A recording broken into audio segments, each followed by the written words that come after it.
bersedia ya untuk apa namanya, ada yang kita cermati, misalnya di sini ada kasus ya. Jadi di sini nanti saya meminta waktu Ibu untuk memberikan pendapat tentang kasus yang akan kita bahas hari ini. Jadi kasusnya adalah di sini ada Ibu Tati adalah guru kelas 5 yang merupakan rekan kerja Anda yang mana sama-sama mengajar kelas 5 yang kelasnya paralel.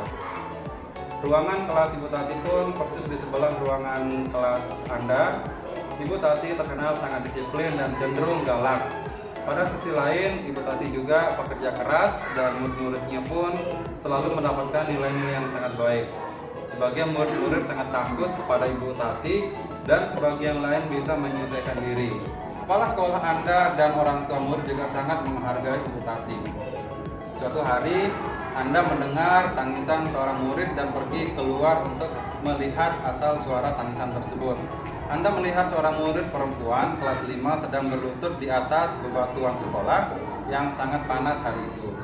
Menghadap di depan pintu kelas Ibu Tati, Anda melihat Ibu Tati tampak tidak menghiraukan suara tangisan muridnya dan tetap mengajar seperti biasa.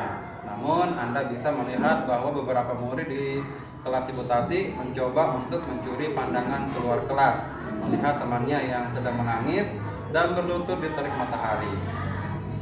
Apa yang harus Anda lakukan? Apakah guru lain dapat menginterupsi di mana saat itu ada guru lain yang memiliki wewenang atas kelas yang dipimpinnya? Nah, dalam kondisi ini apa yang bisa Anda lakukan? Dapatkah Anda menginterupsi? Mengapa dan bagaimana?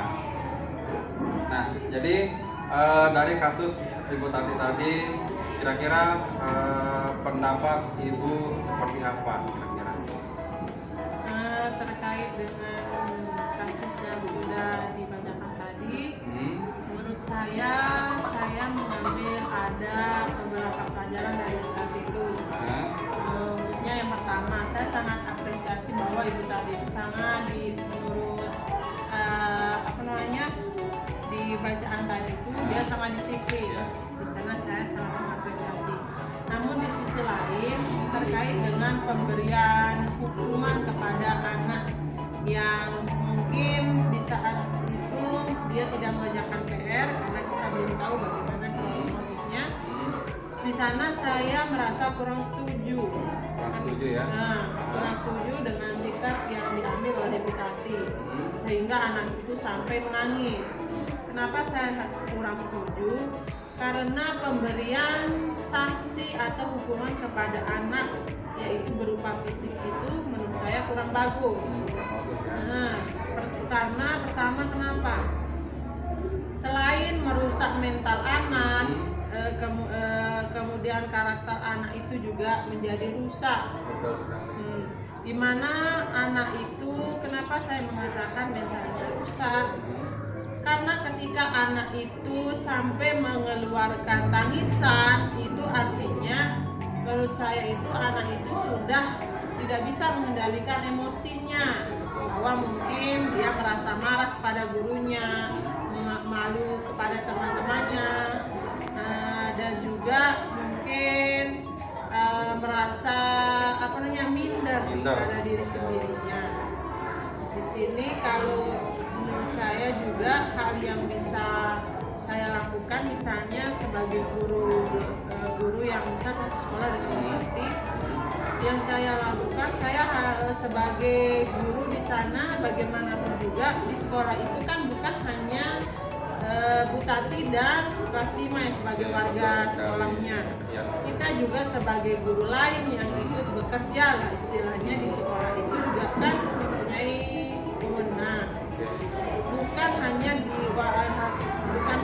di wali kelasnya saja, tapi semua dari kelas 1 sampai kelas 6 itu merupakan tanggung jawab dari warga sekolah, yaitu kepala sekolah, guru lain,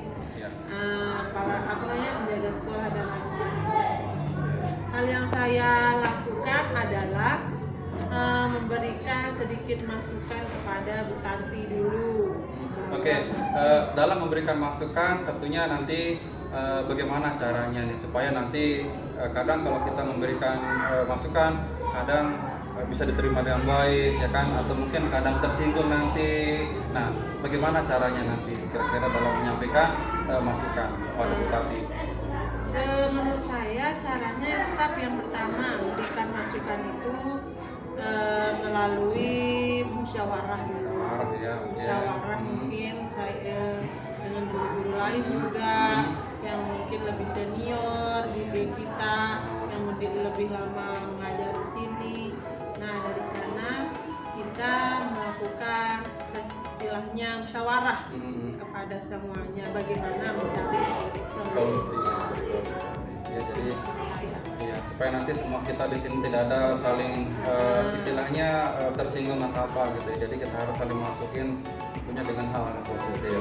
Jadi apalagi sekarang kan dengan era yang sangat modern ini, jangan sampai orang di luar sekolah kita tahu bahwa kalau orang sudah tahu sekolah kita memberikan dukungan fisik, mungkin akan viral atau yang lainnya. Oke, baik.